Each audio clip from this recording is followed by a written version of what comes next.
Whether on the field, on the court, or on the balance beam, there's more to winning than the final score. Hi, I'm Patrick Manning of Black Desert Resort. We recognize the effort it takes to succeed. That's why we are proud to partner with Utah Checkdown, the podcast that tells you the story before the game, then gives you a recap of what happened when it's all over, the grit, the glory, and the disappointments. Join us for stories of Utah's finest athletes and coaches. Thanks for listening.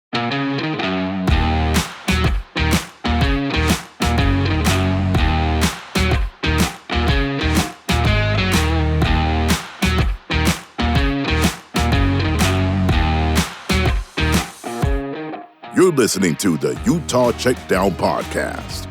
And now your host, Josh Furlong.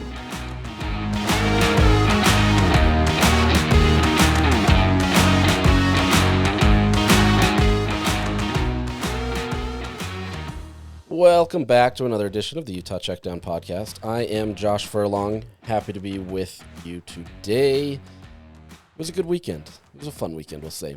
A lot of things happened for the University of Utah, and most of it was good. So from a Utah perspective, that's always a good thing, right? All right, so let's jump in. Let me first tell you about our partners, Black Desert. Black Desert Resort isn't just your home. It's an endless retreat where your life is played your way. From intimate studios to spacious four-bedroom suites. The raw beauty of southern Utah is your new backyard. Discover its championship golf course, exquisite dining, and world-class outdoor adventures, all yours to conquer. This is luxury your way. Learn more about owning a luxury residence at blackdesertresort.com. Come play, come stay. All right, let's jump into this. So, last week, we found out the dates for spring football. Spring football is back, and I know that's, a mixed review for some people. Some want spring football to go away. Just because it's watered down football, right? Others, they enjoy it. I'm kind of somewhere in the middle. I like to be able to talk football. I think it's fun. I think most Utah fans, they pay attention more to football than most other things. And so anytime you can talk about football, I think it's a good thing. And so for me, it's always fun to be able to talk football, kind of see how things are shaping up and different things that way.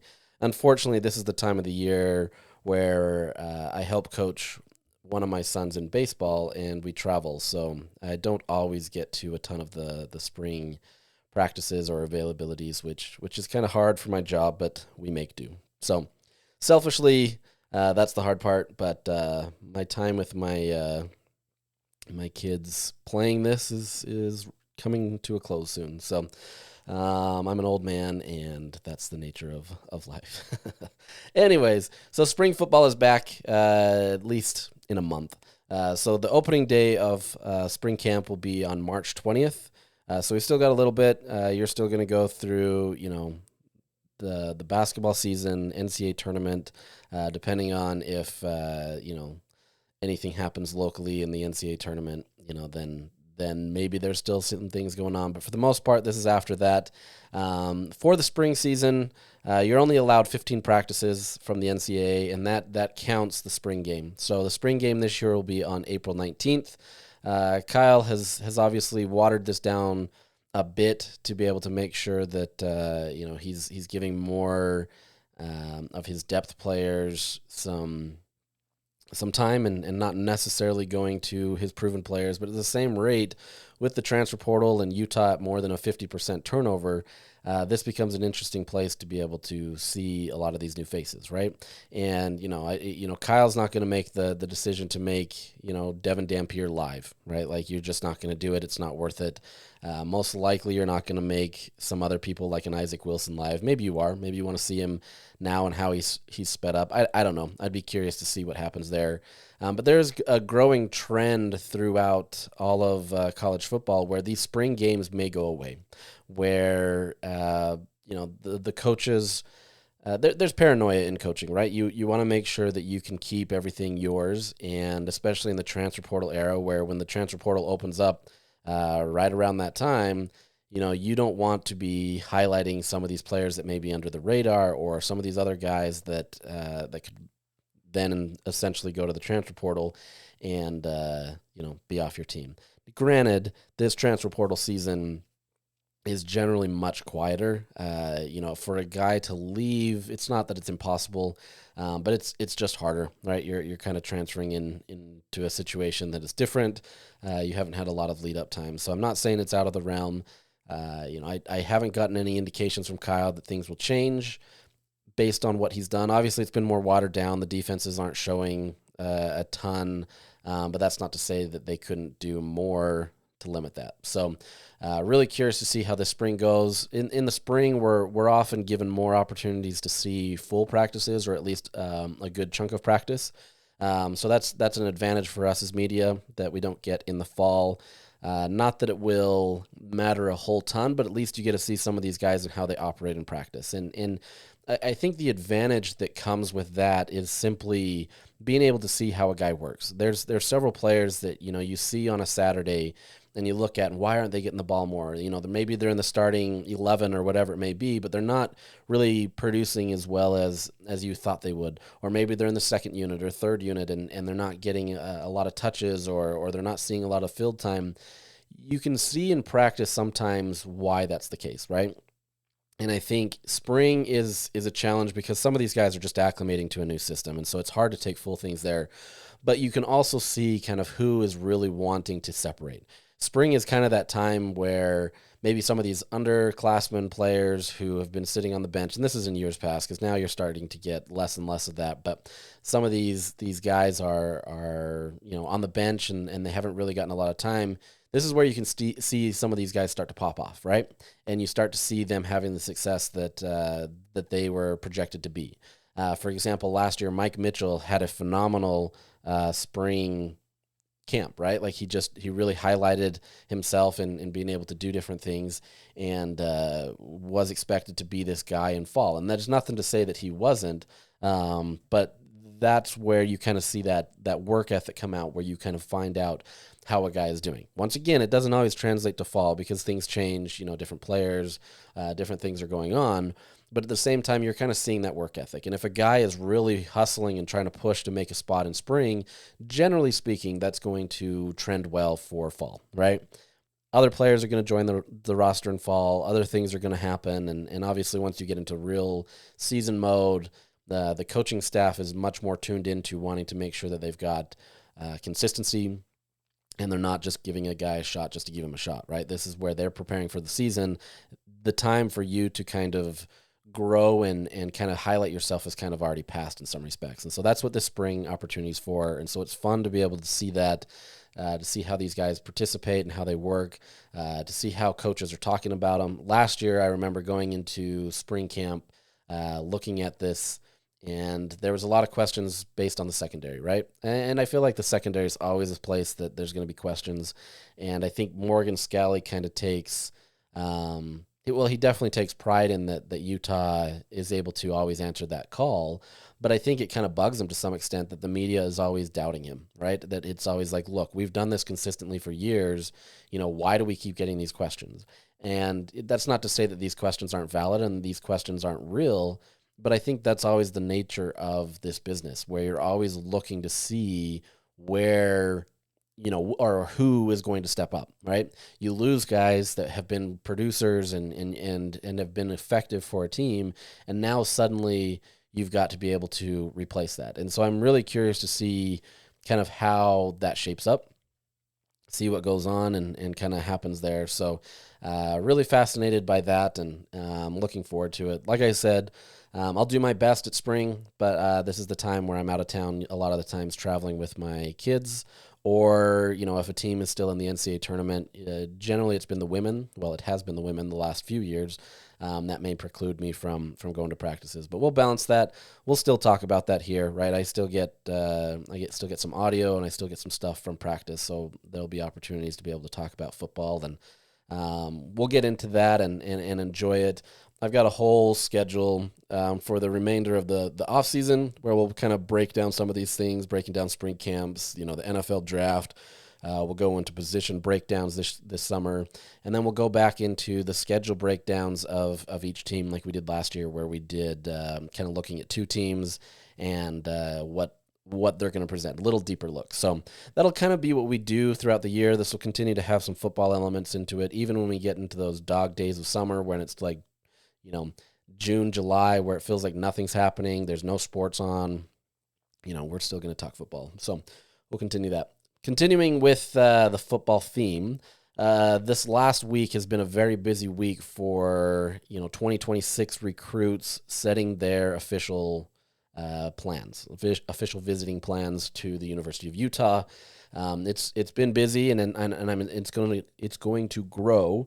But right now, Utah has about 16 athletes that have committed to visiting Utah on an official basis, anywhere between April to June. Some will be coming for the spring game and being able to check that out. Others will be, coming later. June is generally the busiest month of visitors, but may get some of that. And so it's going to be interesting to see how Utah, who they bring in, what they're focusing in on, and different things there. As we did last year, we'll continue to look at this and kind of see how things go. But these official visitors are very important for Utah, who is trying to, commit a majority of its class this offseason, right? They're trying to get them in the summer so that when that early signing day, which has essentially been the signing day, they can get those guys and they don't have to worry about it. Then you focus on 27 and you're moving on, right? There's still stuff to do with 26 and you're still trying to keep that. But you want to make sure that you're keeping an eye on that and you've got this solidified. Now, with that being said, these recruiting classes and bringing in talent, I'm curious to see if it dwindles a little bit. Utah had the most visitors ever in school history last year, but in the same, and they had a big class, and so that made a lot of sense to be able to want to have a lot of incoming freshmen. But as the age of the transfer portal continues and there's more things that go into that, there's a lot of schools out there that are focusing a ton more resources on the transfer portal, where they're looking at it and saying, this is what we're going to do. We're going to focus on that instead of focusing solely on high school recruiting. Now, you always have to get high school recruits, but it was Deion Sanders that said last season, that he's like, I can take a whole bunch of these guys from the freshman season, but majority of those guys aren't going to play that first year. And so then after that first year, they get into our system, they understand what we're doing, and then they go transfer somewhere else. They've already invested a ton of time. Now, that's not to say that he's not willing to invest time in these freshmen, but when you can go get guys in the transfer portal where that you're bringing them in generally to play, he feels like the investment is better in the transfer portal, and has obviously had some success there. Utah so far still hasn't kind of gone away from that high school area, right? Like they want to invest in the high school athletes. They want to be able to bring them in. They still want to bring in, as many high recruits that they can, try to get those 4-star, maybe a 5-star they've never had before, but try to get those to be able to come in while still looking at the transfer portal. And I'm curious to see, as, we're getting closer to the days where Kyle Whittingham will no longer coach, how that translates to what Morgan Scalley wants to do, right? Does Morgan want to focus more on the transfer portal? Is he more on the, on the freshmen, trying to bring them in from the high school ranks? That's still TBD. He's a guy that has spent the lifeblood, or recruiting has been the lifeblood of his tenure at Utah. He's been one of Utah's best recruiting coaches. And so I don't think that he's going to go away from that. He understands the relationships and trying to build guys through that process. But with that said, he also understands that the transfer portal is a necessary thing that needs to happen. So curious to see how these are balanced out, how, obviously Kyle is still the coach and he's going to be the one with the deciding factors here. But I'm curious to see how this will change over the years, especially, let's say that this is Kyle's last year. This recruiting class right here is essentially for Morgan Scalley, right? And so I'm curious to see if there's any directions that we're going to get there. I'm hoping to ask those types of questions in spring camp and see what we can get, seeing how that is managed. But this is going to be a busy offseason. There's going to be a lot of recruits here, a lot of people that we'll be talking up. A lot of these guys don't really have even full evaluations from these recruiting services. As I've said in the past, I generally defer to 24/7 Sports. That's not to say these other services don't have their value, and I look at them, but I think 24/7 does a more complete job of evaluating these guys, compared to everything else. So I've stuck with that. On3 is good. They've got some things. There's some wonky things with On3. Rivals the same thing. But I think from a complete picture, I generally stick to 24/7. So when I talk about rankings or a guy is rated a 4-star, 3-star, whatever it may be, that's generally where I'm coming from. So what you've got this year so far is the focus, at least early, has been on quarterbacks and offensive line. There's other position groups, obviously, and they've got other guys coming in, whether that be in the defensive backs. They've got 2 linebackers already committed, not committed, excuse me, committed to visiting officially. That nobody's committed for this class yet, but you've got a lot of those things. Not a lot of skills players on this list. You've got mostly the quarterbacks that they're focusing in on. I think you can see from a skills perspective, getting a wide receiver or a running back, even tight ends, have generally been better through the transfer portal. You see kind of their talent, see what's going on. And I'm not saying that that's the direction that Utah's fully investing in, but based on the kids that are being, set up for official visits, that's kind of been the trend. You're looking for the trenches. You're looking for your quarterback, kind of maturing a kid through that process. So right now, Utah has 4 quarterbacks that they're focusing on. One of them has already taken an official visit, and that was in October. That's Brady Palmer from California. There was a lot of optimism about him, leaning towards Utah and having a lot of praise there. This was also before Utah changed its offensive staff. And so, I haven't gotten an update on how that picture looks. I would have to imagine, that there's other quarterbacks that Utah's looking at right now as well that are going to be in that mix. 2 of those are going to be Peyton Falzone. He's a 4-star kid from Pennsylvania, an area that Utah just doesn't recruit, right? Like, it is just not an area Utah recruits. But with Jason Beck spending time in Syracuse, this became an instant connection that these 2 had. And so this is kind of a holdover from Jason Beck, of being able to use that recruiting arm that he had there. 4-star kid, talented, one of the highest ranked kids in this recruiting class that Utah has scheduled to officially visit right now. Obviously would be a tremendous talent there. You also have Oscar Rios from California. He's coming on June 6th. Peyton Falzone is coming April 17th, or at least that weekend. I say these dates, but they're usually that weekend. Some might be a day, some might be a couple days, but they're that weekend. So Peyton will be here for the spring game. Oscar Rios, June 6th. Another 4-star quarterback, getting a lot of attention from a lot of big programs. So, curious there. And then you also have Caleb Maryland visiting on June 13th, so a week later. He's from Texas, 3-star quarterback. So, yeah, you've got 4 QBs that they've essentially identified. That's not to say that there couldn't be others or that some, fall out of the mix. But I think this is kind of what you're looking at of who they're going to be focusing in on. Really curious to see how Jason Beck's influence wins out here. I think there's been a lot of optimism about him and kind of who he is as a play caller, what he's done, especially this last year with Devin Dampier and needing a guy that is dual threat, where he's not afraid to run, but he's definitely going to hone in on passing. A guy that focuses on the strength of his quarterback, is not set to one strategy. And so I think that becomes very telling for a quarterback. And obviously, if you can back that up this year with success on the field and continues, if Utah has a similar season for Devin Dampier as New Mexico did in terms of his offensive production, this becomes a very attractive place for quarterbacks and offensive players to be able to come. So, you're getting these guys early. You want them to feel good. They want to be able to see Salt Lake City and get a good vibe here. By the way, Peyton Falzone took an unofficial visit here in January. He's already been here. He's seen it. He's been able to talk to the coaching staff.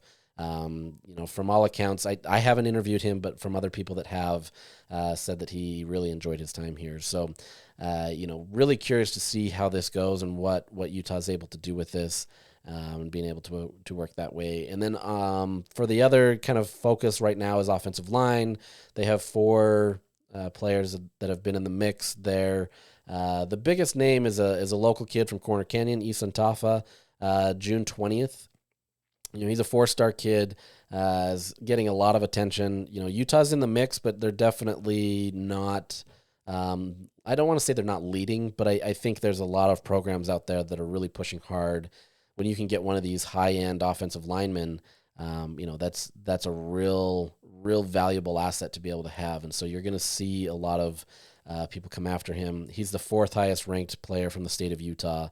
Utah's obviously had recent success with being able to get those guys that have done well. Look no further than Spencer Fano, who has really shown that if you invest and, that Utah and Jim Harding have been able to be effective for you. I mean, there's a real possibility that Fano, goes to the NFL after this next season. He was one of the best tackles in the league last year. He's going to come into this year with a ton of praise. Going to be in a lot of those award categories where people are going to look at him as one of the top offensive linemen in the country. If you can use that, use that with Caleb Lomu, if Isaiah Garcia can get in the line this year after being injured last year, that kind of shows that Utah has a place for you if you're going to come in and you can produce, right? And so really curious to see what happens there, what they do with the trenches. But that's going to be Utah's focus early on, right? Like there's going to be some other guys that they get in the mix for, but that's been the focus early right now is in quarterbacks and the trench play. You do have some other guys, D-line. You've got, one defensive lineman, one defensive end, two linebackers that have said that they're going to be coming. So you're mostly focusing in on those trench plays type positions, and we'll kind of see from there. So that's it for that. We'll continue to review that. Like I said, we're still going to get more this week probably of guys announcing their official visits. It's going to be a busy offseason in Utah, for the month especially of June. They're going to be hosting a ton of athletes and getting a lot of guys through this program to be able to see. As I mentioned, this is where a lot of the guys that they have signed for that last class committed. So if you can get a lot of these guys in on an official visit, you can get them committed to the program early and kind of keep them, quote unquote, indoctrinated into the program. That bodes well, generally speaking, for an opportunity to sign them. And the recruiting window is going to change here and everything. But this is an opportunity for all schools, not just Utah, to really be able to make an emphasis on how they approach recruiting. So as you've seen, and as I've mentioned, Utah's done more each year to be able to get a lot of these guys in, try to get a lot of talent. They've been in the mix with 5-star guys that have been coming into the program. They're trying their best to be able to highlight what Salt Lake City is. And honestly, there's no better time to see Salt Lake City than in the summer. So it's a great opportunity to see all that Utah provides. And this is a great selling point for the U as they go through this and trying to help guys commit. So we'll continue to focus in on that. Transitioning a little bit to basketball, let's be real. Like the Runnin Utes, we've talked about them on the podcast where I think the last podcast all I said was woof, right? Like they've struggled, right? It hasn't been the best of times for Utah basketball, at least to the men's side, and it's been a challenge. And it's a roster that I said doesn't always have a star, and especially if Gabe Madsen is not hitting his shots, Utah has really struggled. Obviously, you've had Ezra Asar, who has done well to be able to kind of be that secondary guy, the guy that really is forcing his way in the post and kind of setting the tone. But Utah has needed more of that type of playmaking to be able to be effective. And, they just went through one of their easier stretches, right? None of these games in the Big 12 are easy. But they went through one of their stretches where on paper it looked like they could have a better opportunity to win, whether that was with Cincinnati or West Virginia. Both of these are tough teams, right? So it's not like these are teams ranked in the 300s or even the 100s by all means. These are teams that are good. Cincinnati's been on the bubble at times. West Virginia, they've had some success and have been able to be there. This has been two teams that are good. And you're doing that on the road. That's not always an easy thing. However, the last week, these games just didn't go Utah's way. They're in the mix for a little bit, then they make their mistakes, and then they go on scoring slumps, and then things don't work, right?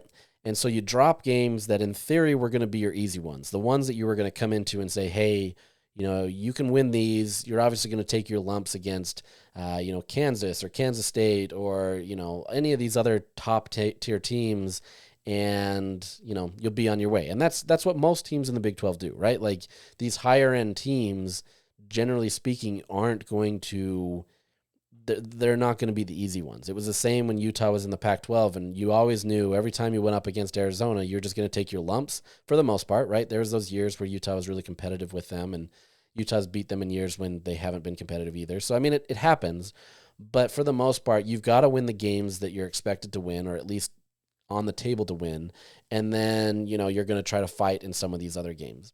Well, Utah drops those. The morale around this team has been, not with the team itself, but with the fan base, has been tough. It's been a long time, right? And Craig Smith has had this program for 4 years now, and I know there's a lot of talk about needing to let him go because of the frustrations there, that, Utah's not getting better. This program is spiraling. It's not going anywhere. And I get it, right? There's a lot of frustrations there, and everybody's trying to point the fingers, and you want to be able to have the Utah team that was back in the glory days of the 90s of Rick Majerus. And unfortunately, it just hasn't been that way. Larry Kraskowiak had it for a little bit and obviously had his own successes. But then Utah let him go, and now you're kind of trying to figure out a new path. So this is the nature of where Utah's at. And I've always said that at the end of the day, Utah has to decide if they want to invest in men's basketball. And there's times where it feels like they're trying, but for the most part, it's just another team that, they're trying to get by on. And I don't think that Craig Smith has gotten the full advantage that he could have, but at the same vein, there are some things that Craig Smith has done, and he's a little bit all over the place, that hasn't allowed him to be able to have the success that he needs. And so there's a combination here. But at the end of the day, he continues to find a team that buys into him. This year, especially with how things have gone, Gabe Madsen going through a tremendous shooting slump where it just seems like nothing was happening. Couldn't really hit anything. Teams were losing. The games weren't being played well. There was games where you're only scoring 30 points. I mean, it's been a rough sled for this team at times, and still they continue to fight for each other. They're locked in. They really do have a chemistry with each other, and it's not just saying that. They continue to work. And so, for whatever that means, Utah has been able to find its own successes. And then on Saturday, in the late game, decided to go and upset the number 17 team in the country in Kansas. Kansas at one point was ranked the number 1 team in the country. Obviously, this is a team that is not there, right? Like they're good, but they're not the Kansas of old where you're looking at this team where they're just unstoppable. That's not to say that this Kansas team wasn't good, but at the same time, they're not that same upper echelon team, even though the day that they lost in the NCAA preview, where the selection committee puts out, their early top 16 teams, Kansas is in that mix at 15. They're in there. They're in a top 4 seed.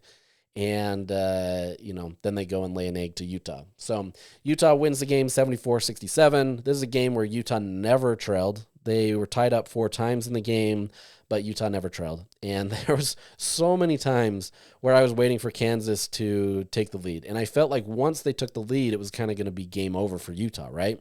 There was these moments where Utah would just have, these lulls in scoring, at 1.7 minutes. And by then they had a 10-point lead, and so that kind of gave them the cushion they need. And Kansas just wasn't able to get into the game plan that it wanted for itself. But there was these moments where, okay, the game's tied or Utah's up by 1 or whatever the case may be, and they shoot a 3-pointer or they have a shot and it rims out, and it just like it wasn't happening for Kansas. But I felt like the general vibe obviously was in Utah's favor, and the momentum was there despite poor shooting. I mean, they only shot 37% for the game. It wasn't great. But at the same time, the momentum was there for Utah, right? You had a fan base that was involved. You had guys that were engaged, and they were giving their all to be able to compete against the 17th best team in the country, at least on paper. And Kansas, for whatever reason, could never steal that momentum.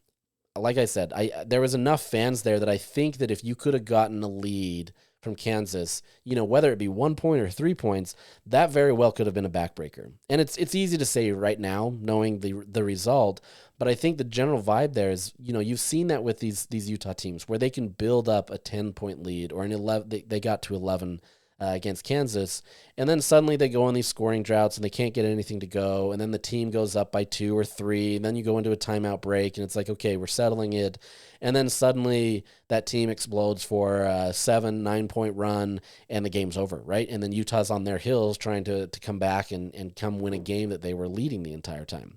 That's what I was kind of expecting in this game based on the blueprint that we've seen for Utah this year. They've been in the mix with some of these teams, right? They've been, heavily involved with a close game with some of these top teams in the Big 12 for much of the game, and then they find a way to lose it, and then they get blown out. It's kind of been the MO. That's what's happened. But it never happened. Kansas was never able to get over that hump and never able to get over that hurdle of where they needed to go. And Utah continued to find momentum.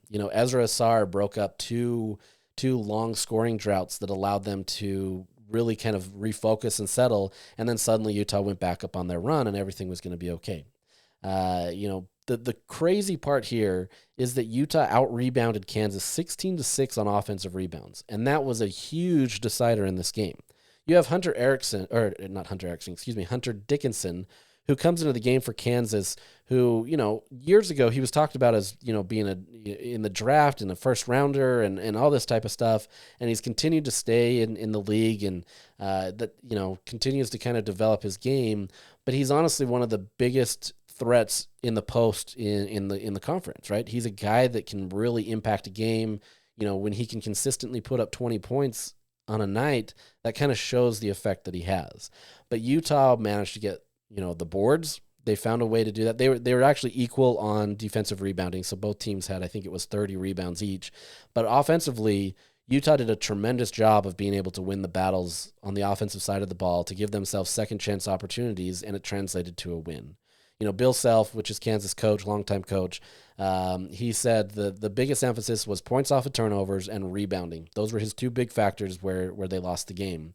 And Kansas, they only had 12 turnovers, but it turned into 22 points for Utah. That's usually the opposite for Utah, right? They're the ones turning over the ball, and then the other team expands that lead tremendously because of the points off of turnovers.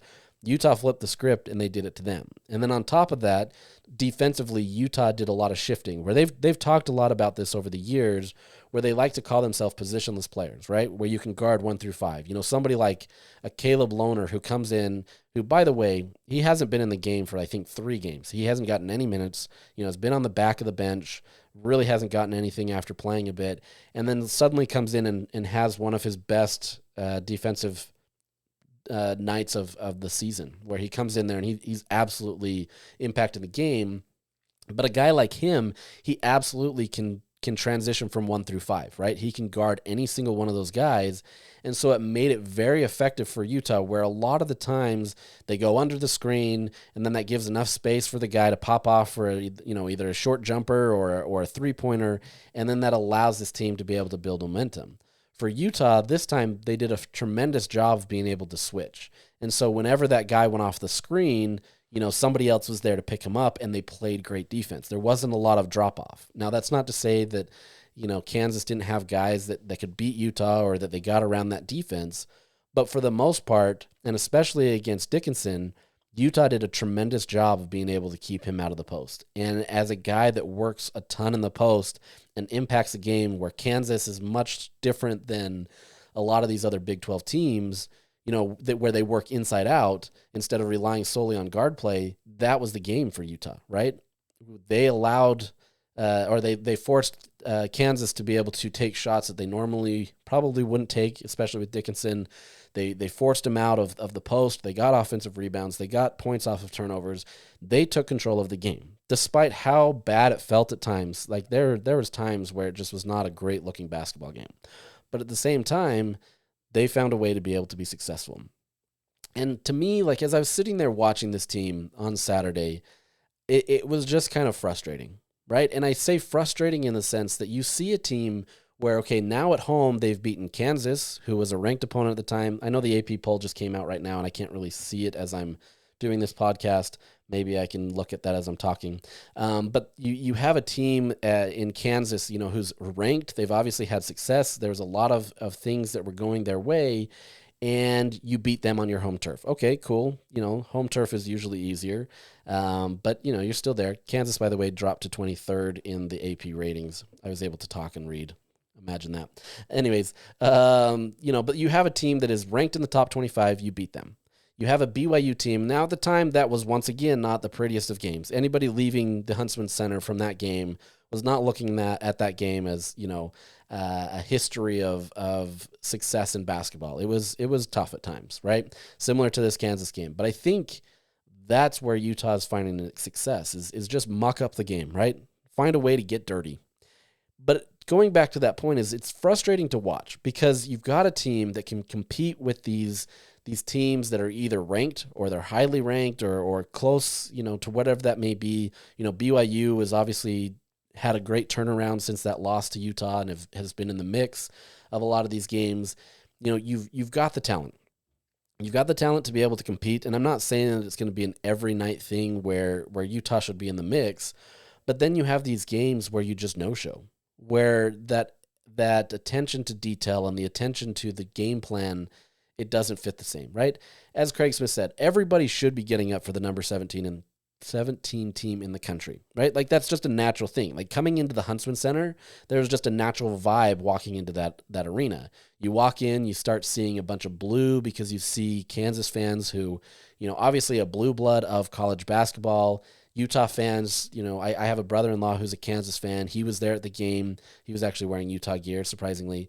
But you have these people that have been watching a team like Kansas or Kentucky or Duke or North Carolina, and so when they come to town, they're going to check them out. And so there's this palpable buzz about what's going on the floor, right? And you're expecting your team, especially if you're a Kansas fan, to just come wipe Utah up and down, right? Because Utah hasn't played very well.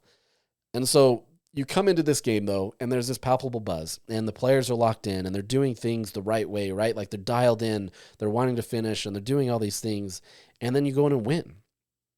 But, there's nothing to say that can't happen for when you're playing West Virginia or Cincinnati or Baylor. Baylor's obviously been good, and they're in there. But, you've got these teams that they're no less different, right? Like, they're not anything different. Like, the Big 12 is a tough conference, and it's not the Big 12 of the last few years where it's, every single team feels like that they're, could be ranked. The SEC has taken that status this year, but it's still a good conference where they continue to beat you down and they continue to do things in a tough way where, you're not getting your standard Thursday, Saturday, Thursday, Sunday games. You're going all over. So you may have a day off. You may have 4 days off. You may have 1 day. You know what I mean? Like, this is a tough break. And to be able to do that is great, but it's frustrating to be able to see the potential of this team because they do have potential. They can be in the mix, but it just honestly depends on who's going to show up that day or if they're not going to turn over the ball or you know what I mean? It's a challenge. So interesting team. That was a lot of rambling for not a lot of, stuff for you, but still, trying to give you your, the assessment of the team. This is a team. It was funny to see people on Twitter after they beat, and I'm not even talking Utah fans, I'm talking national people, is half-heartedly kind of joking about Utah being 2 games out from Kansas, right? Like, they now they're 2 games away from each other, which is wild to think in the standings. But you had some other people saying, with a few more wins, maybe Utah could be on the bubble. This is the thing, right? Like, the NCAA tournament is the guide, right? Like, everybody goes for that. That is the success story. And obviously in the Big 12, you're going to find yourself having a lot more leeway where you can lose more and still have an opportunity to be in the tournament. The Pac-12 never got that same respect because it was always looked down as a watered down conference, right? And so you could go through and you could lose the same amount in the Pac-12 as you could in the Big 12. And just from a perception standpoint, many were just going to look at that and say that it wasn't, the same. And quite honestly, it wasn't, right? Like, the Pac-12 had a lot of great teams, Oregon, Arizona, UCLA, USC, whatever it may be, depending on the year. But the rest of the league was just kind of like, ugh. And so you didn't really get a lot of success if you lost in those games. Whereas the Big 12, you could lose to the 12th team, the 16th team, and it's still going to generally be viewed as an okay loss, as long as you're not losing a ton. But it just has a different, prestige next to it just simply because of how successful the Big 12 has been. Now, with that said, like I said, these aren't necessarily Utah fans. I don't think there's any Utah fan out there that legitimately believes that this is an NCAA tournament team. And I'm not necessarily going to change your mind. I think you can have success and close out, but there is something to be said, like with what Gabe Madsen said after the end of the game, who, by the way, he made 5 3-pointers, became the all-time leading 3-point record holder at Utah, had finished with 24 points, 3 rebounds. He's found his groove as of late. The game before, he made 8 3-pointers, and somehow Utah still lost. Some of that was because of him, because he just continued to shoot, and he acknowledges that. But he said after the game that at the end of the day, this is just basketball, right? It doesn't really matter who's on the jersey or whoever it is. And obviously, you've got to have sustained consistency, but any team can win. Any team can get hot this time of the year and suddenly find a way to be able to make a run, right? Years ago, it was Oklahoma State. And granted, Oklahoma State was good, when we were watching in the Pac-12. It gave their coach a coaching extension simply because of how they were able to go on a run. But it took a team that once they believe in themselves and they can kind of, get on a run, they're incredibly hard to stop. And so then you run through the conference tournament and then you get into the NCAA tournament and you maybe make some noise there. Things can happen. So at this point, Utah's not an NCAA tournament team. And I think a lot would have to go their way, including winning out the rest of the year, also going deep into the Big 12 tournament. And even then, I don't even think that, I don't know. There's a lot going against Utah. And, they've kind of made their own bed that way. But there's not to say that they couldn't get there. You win enough of the right games, and maybe there's some consideration there. If you go down to Provo and you beat BYU again, you get some of these wins that beat Kansas State tonight. This is Monday. You go beat Kansas State again tonight. Maybe there's something there. So I don't know. Right now they're 11th in the Big 12. They were picked 16th, and I had always said that I could see them being a team that was probably around the 10th area. I think they're much better than 16th. But this is an opportunity where they can either decide they want to, continue to improve upon that, or they're going to let the moment overshadow them. And you go from beating Kansas to maybe getting blown out by Kansas State tonight. I don't think that will happen. I mean, Kansas State's a good team, right? I'm not saying that they're not. They were on a 6-game winning streak before BYU beat them on Saturday. But this is not like something where Utah's just suddenly, because they've won, that things are going to be great. But I think you're going to start to see the fight out of this Utah team. I've said that in the past, and then they went on a 4-game losing streak. So we'll see. But you do have, your resume isn't great. You've got you're 1-9 in quad 1 games. Okay. And maybe some of those you can point to as being close. Sure. Whatever. You're 3-2 in quad 2 games, and then you're undefeated in 3 and 4 quads. But this isn't necessarily a resume that speaks to success, right? Now, maybe if you finish, 4-9 or what, I don't know how many quad 1 games they have left. I'd have to go look at that schedule. But maybe you have some success, right? In the net, they're ranked 72nd. In KenPom, they're 78th. So they're still easily just on the outside based on that alone. But I think at this point, what Utah needs to aim for is trying to get a top 8 seed in the Big 12 tourney. You're 11th right now. You're only 1 game, from 8th place. So it's not that far of a stretch. And if you can get into that 8th place spot, you get a first round bye. Now that's suddenly not to a way to unlock Utah getting into the tournament.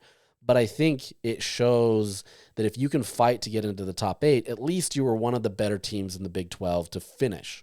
Right? That's not to say that Utah was always the best team or anything, because they haven't. They're not. I'm not trying to polish a turd here. Let's be real. This is a scenario where Utah, even if everything goes their way, they very well could not get in the NCAA tournament. And I'm trying my best to be able to paint a picture where they could, even though, me saying that is very hard because I just don't see a chance. Regardless, if you can get into that top 8, that at least gives you another notch on the belt to be able to say, hey, look, we got a first round bye. Not that they have an argument to the committee. The committee's going to view it how they want. But if you can finish in the top 8 in the Big 12 in the regular season, and then you go win 1 or 2, you'd have to win a couple games to be able to be in that conversation. Maybe suddenly you've got a new look on you. And especially if you can turn it in a way where you're playing consistently, you're playing as a team that is together, there's a chance, right? There's always a chance until there's not. And so I'm curious to see how this goes. I don't want to say that Craig Smith is playing for his life right now, but I think there is a scenario where that's absolutely possible. I know there's not an appetite to want to buy out a contract, but at the same time, there's not been a lot of support either. And so Utah's kind of in this tough scenario where you need booster support, you need athletic support, but you also need wins on the floor, right? You got to get some wins. And so they're kind of in this chicken and egg scenario of who blinks first, so to speak. And so I think, anything that can help this Utah team is ultimately going to come down to winning. Now, that doesn't mean that boosters are suddenly going to throw money towards Craig Smith or to this program, or that the athletic department is going to change their stance and how they kind of do things. But at the same time, winning is a cure-all for a lot of things. Now, it may be a short-term solution, and as you see at times with coaches where they save themselves for a year and then suddenly it all goes to pot again the next year. But I think, you've got to at least be fighting, right? And I'm not saying that Craig isn't. He's always been a fighter. He's always wanted to be able to get the best teams, hasn't always had the best rosters. But I think if Utah has a chance, and I still think last year's roster probably gave them the best chance to be in the NCAA tournament until they had, sustained injuries with Raleigh Wooster. This is their opportunity, right? And if you can take this Kansas game and you can translate that into some more wins, you go beat Kansas State tonight. Yeah, it's another game at home. That doesn't necessarily help you, but it's another game at home, and if you can get a team like Kansas State and you beat them, that only helps you. And so I think if you've got to be able to build on this momentum. So look, I as I said, like my pessimism is saying that Utah's not an NCAA tournament team, and I don't think that that's too far of a stretch, right? Like, this isn't a hot take that I'm coming to you and you're like, wow, Josh, this is ridiculous. Like, how do you not see this? Like, no, I think a majority of people are saying that. The hot take would be that Utah is an NCAA tournament team. And, well, I don't think that's going to happen. I'm saying that there is a possibility, but it's very, very, very, very, very slim. And it's so many things would have to happen. So we'll see. Take it game by game, see how it goes, see what the Big 12 tournament looks like, all that kind of stuff, and see how this team finishes. So we'll see. But that's it for the Runnin Utes. They get Kansas State tonight. This is more of a traditional Big 12 type team, guard play. Curious to see Utah and how they handle this with just a day off in between, and kind of what that momentum will be. Will you get fans in the building that are going to support the team? Utah's had surprisingly a lot more fans this year than I thought they would. Kansas, they were always going to have fans there, right? BYU, they were always going to have fans. But I think there's been an opportunity to support the team. Granted, I still think there needs to be more support from the student section. That showed out again at Kansas, and that worked great. But I think, that can be kind of the heartbeat of a team. If you can get a good student section, everything else will kind of come together. Now, obviously, they have to perform on the court, but I think getting that support helps. So if you're a student listening to this, go to the game. What else you got on a Monday night, right? You got nothing. You didn't have school. It's President's Day. So get going to the games.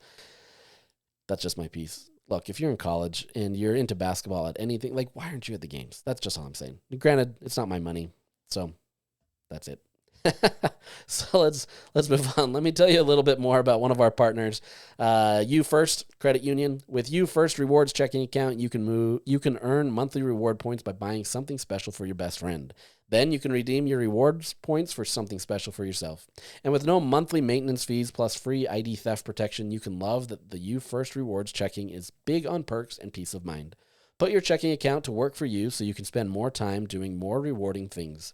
It's easy rewards checking with You First Credit Union. Check out the full details at youfirstcu.com.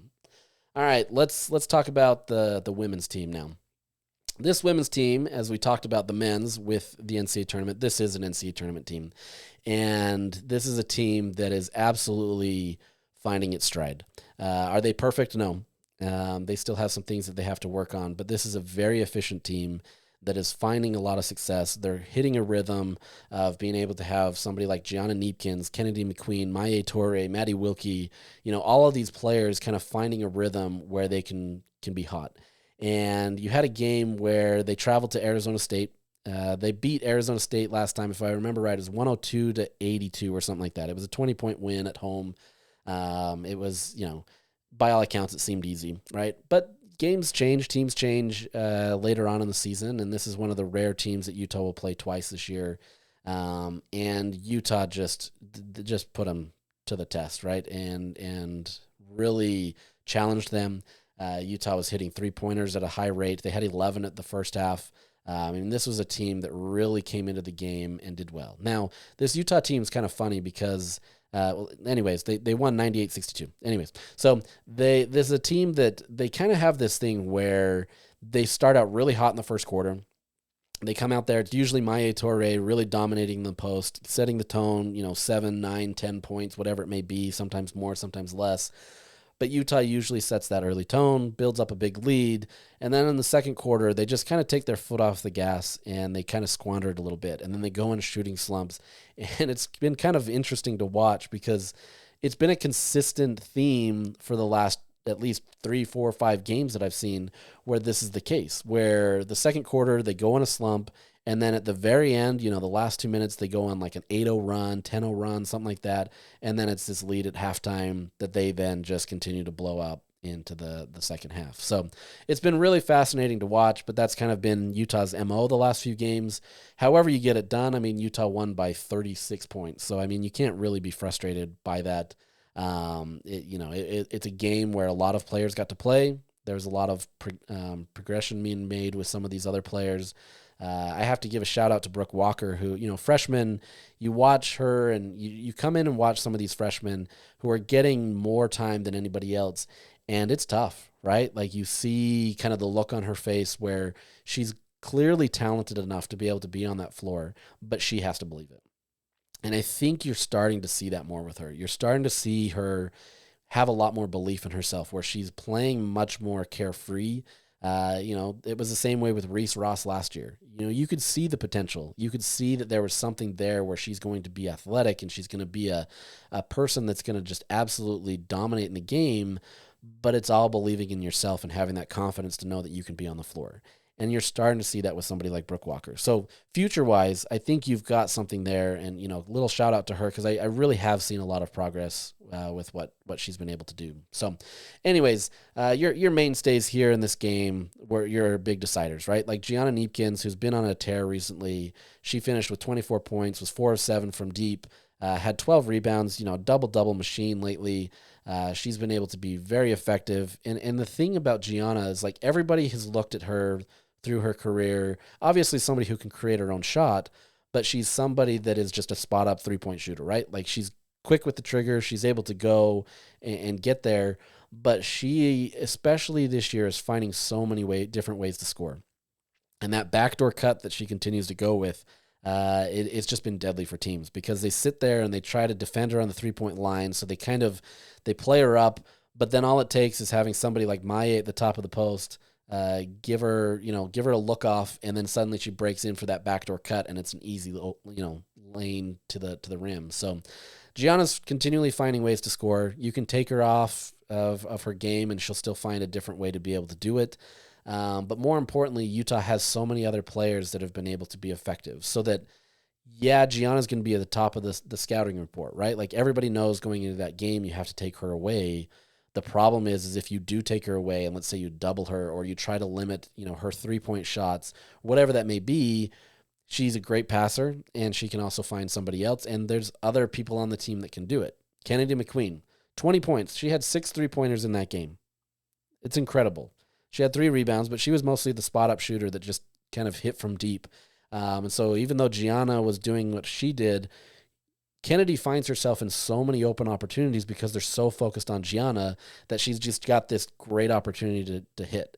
And that was the difference last year. Kennedy was put into a role where she had to try to be the Gianna, right? Where she was going to get the number 1 defender.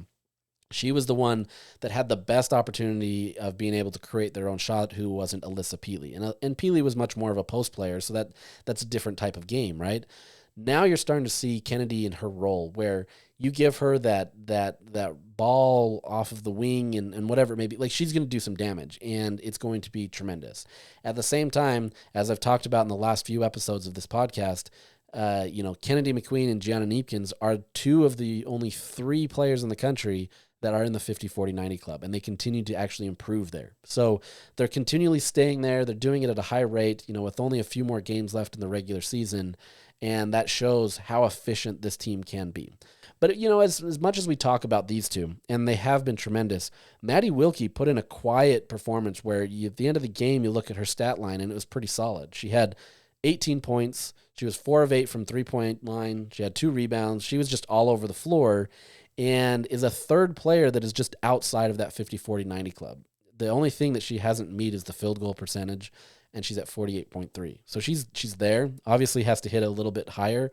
But if you can get 3 players, no less one, but 3 players that are in that mix, it kind of shows to the level of efficiency that this team can be. And so does that translate to wins? Not always, right? But if you're going to have efficient shooters and they shoot the ball at a high rate, generally speaking, you're going to do well with that, right? And so there's going to be games where that ball doesn't fall right.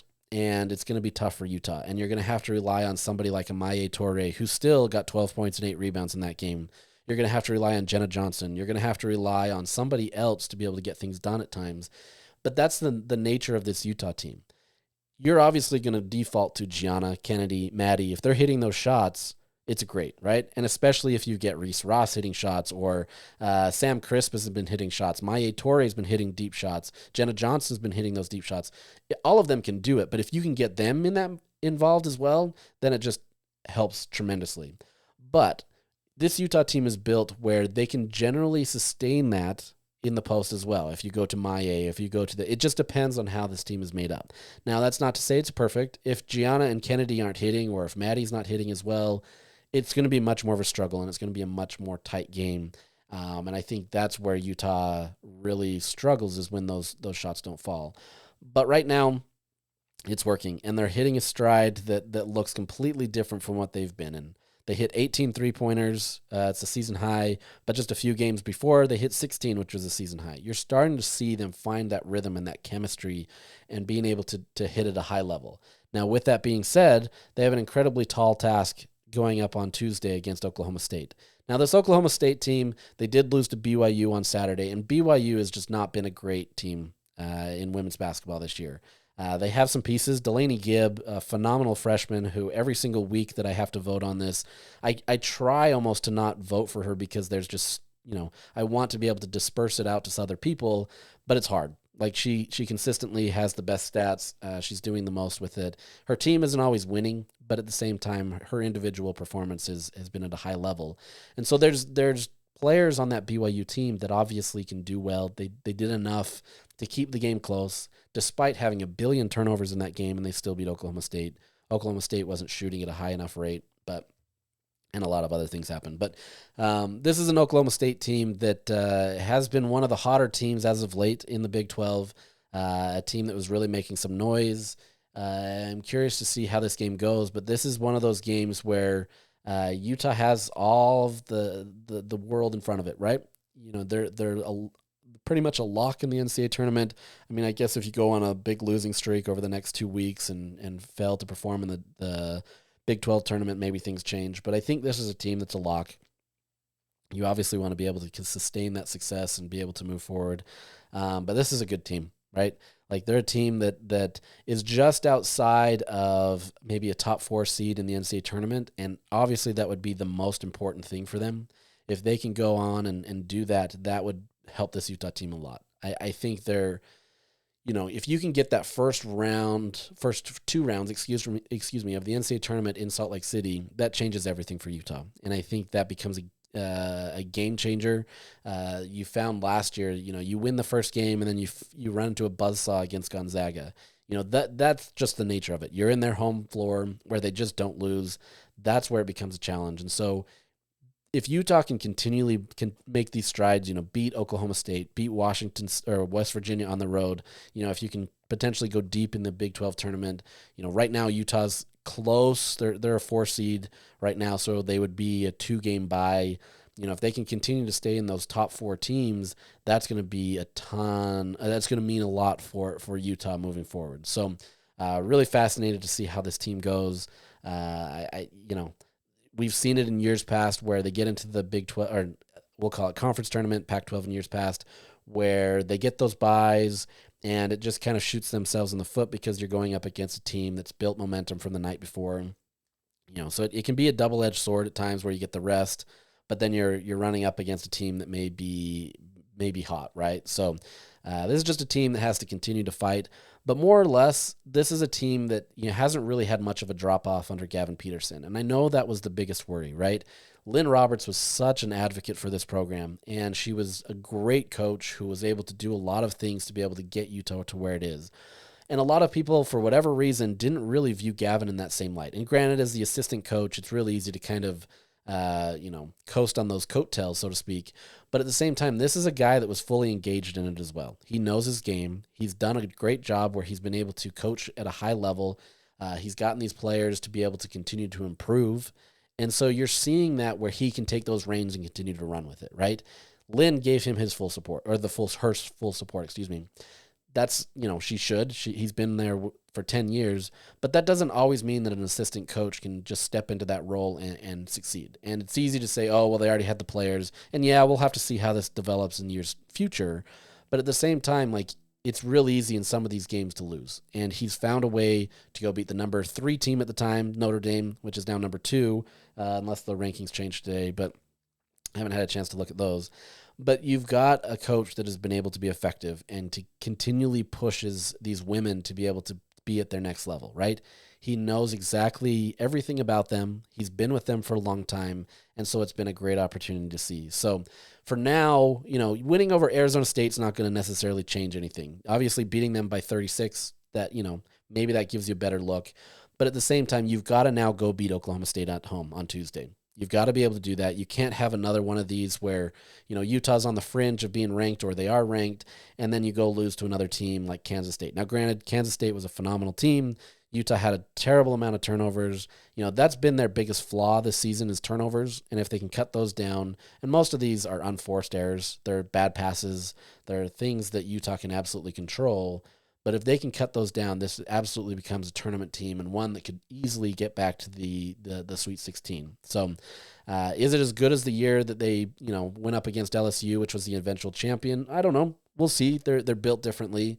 But I think they have the ability to be able to do that. And, if you can, especially if you can fight to get that top 4 seed in the NCAA tournament and get the host seed, that changes everything for Utah. That obviously becomes a game changer where you now get your fans there. It helps a ton. Instead of last week, you were slated to go to LA and play USC, the number 2 team. That's a disaster. You don't want that early. So if you can get out of those lower seeds or even those middle seeds where, you're kind of stuck against some of the top teams in the country early on, that bodes well for you. So that's it. So that's this episode went a little longer than I was expecting. I had a lot of other things that we can talk about, and maybe I can do some on Thursday or later in this week. But we're gonna wrap this one up today. A lot to talk about. As I said, things are going well at the University of Utah.